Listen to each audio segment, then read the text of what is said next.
Maggi के stall पे जब मैं रुका था, वहाँ पे 3-4 लोग आए थे, 5-6 लोग। एक व्यक्ति ने मुझे पूछा था कि आप कश्मीरी हो क्या, हिंदू हो क्या, आप यहाँ के नहीं लगते। दूसरे दिन जब वहाँ पे हल्ला हुआ कि 1-2 दिन बाद जब उसके स्केचेस रिलीज हुए, उसमें से एक इंसान जो है उसने मुझसे वहाँ पे बात की थी। मुझे ऐसा लगता है कि अपने अगर वहाँ पे सिक्योरिटी रहती थी तो ये घटना होती नहीं थी।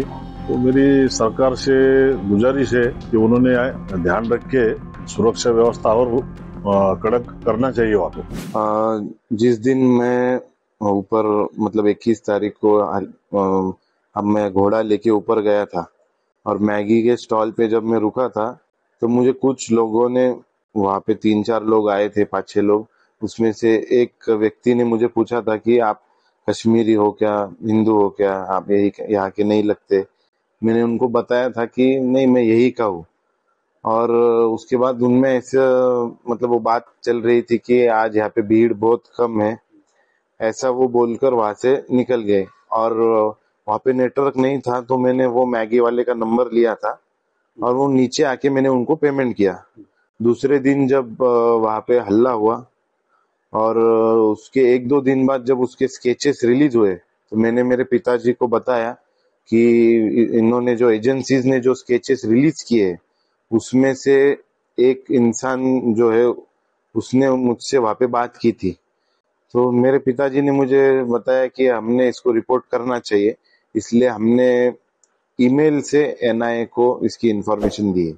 एनआईए से कुछ आपसे संपर्क हुआ है क्या? नहीं, अभी तक तो कुछ उनकी तरफ से हमको कुछ ये नहीं आया है, रिस्पॉन्स रिप्लाई कुछ आया नहीं है। अगर आएगा तो हम आगे उनको जो भी इंफॉर्मेशन नीडेड है वो जरूर देंगे। जालना से आप अभी अपने कितने लोग गए थे यहाँ से? जालना से मेरे फैमिली से तो मैं, मेरे मम्मी और पापा गए थे। बाकी तो पूरे देश भर से, दुनिया भर से वहां पे लोग आते, इतनी खूबसूरत जगह है वो। तो हम यहाँ से इतने ही लोग थे मेरे फैमिली में से।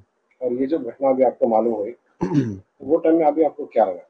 हम बहुत डरे हुए थे। हम और पूरे विविध अलग अलग स्टेट से जितने भी लोग थे हमारे होटल में, हम कोई रूम से बाहर तक नहीं निकला, क्योंकि इतने हैवी सिक्योरिटी में ऐसी वहां पे घटना होना मतलब ये हमारे लिए ही बहुत शॉकिंग था। तो मैं, मेरी मिसेस और मेरा बच्चा, हम 3 लोग गए थे। और मैं और मेरी मिसेस हम नीचे रुके थे पहलगाम में। और हमारा लड़का है जो आदर्श, वो घोड़े पे ऊपर गया था वो वैली में।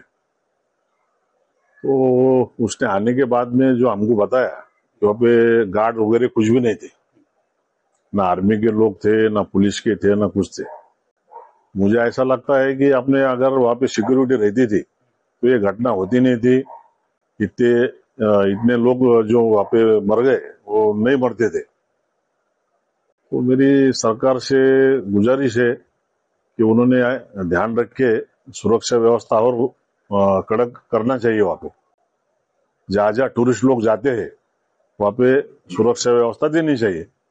ये घटना होने के बाद आपके लड़के ने उस आतंकवादी को पहचाना था, तो आपने आपका कर्तव्य समझकर एनआईए को जो आपने बताया है, क्या सोचते हैं आप कि उसके ऊपर क्या अमल होगा?